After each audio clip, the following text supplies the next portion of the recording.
Bonjour à tous et bienvenue sur tabsoracoustique.com pour un nouveau cours de guitare en vidéo. Aujourd'hui nous allons apprendre ensemble le vibrato dit classique, qu'on appelle le vibrato classique parce qu'il est fait pour être joué sur des guitares classiques. Et là vous vous dites mais il est con, il a une guitare électrique dans les mains, qu'est-ce qui va nous parler de guitare classique? Et ben en fait c'est parce que le vibrato classique certes vient du monde de la guitare classique, mais il peut être utilisé sur n'importe quel autre type de guitare, comme une guitare électrique, que je vais utiliser aujourd'hui, ou une guitare folk si vous le souhaitez. Alors avant de voir comment est-ce que l'on peut faire ce vibrato classique, laissez-moi vous rappeler que ce cours fait partie d'un pack de cours sur le vibrato et qu'il est très fortement recommandé d'aller d'abord voir le cours qui s'intitule Introduction au vibrato pour voir exactement comment est-ce que il faut apprendre et travailler les vibratos. Alors, à quoi ça ressemble le vibrato classique? Ça ressemble à ceci.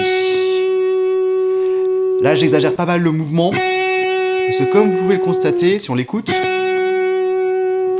c'est un vibrato relativement subtil. Donc c'est une des limitations de ce vibrato, on ne pourra pas faire des trucs de malade avec, comme on entend des fois dans le métal ou dans le rock, mais quand on veut faire des trucs un petit peu doux comme ça, pour faire des balades ou des choses comme ça, c'est un vibrato tout à fait adapté à ça. Alors la technique en elle-même, contrairement à d'autres types de vibrato où on va faire bouger les cordes de haut en bas, avec des mouvements du doigt ou du poignet, là ce qu'on va faire c'est qu'on va plutôt bouger latéralement, de façon horizontale, en suivant le long de la corde, comme ceci.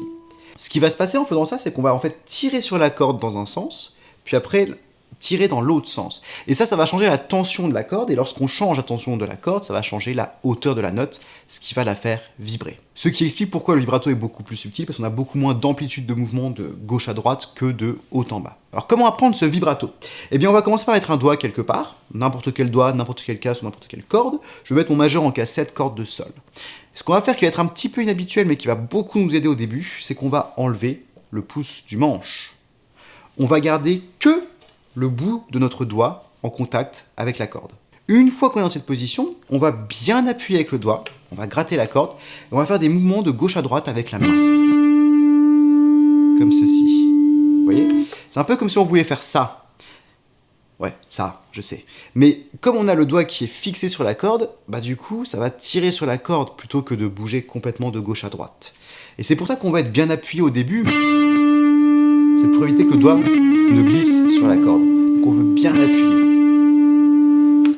C'est un mouvement qui est relativement difficile. Ne vous inquiétez pas si vous n'y arrivez pas du premier coup. Essayez avec différents doigts, à différents endroits du manche. Essayez de détendre quand même pas mal votre main, parce que même si on veut appuyer sur la corde de façon relativement forte, on veut que la main puisse bouger quand même. Donc si vous êtes complètement tendu, vous ne pourrez plus bouger quoi que ce soit. Donc essayez de vous détendre et de faire des mouvements de va-et-vient de gauche à droite avec juste la main.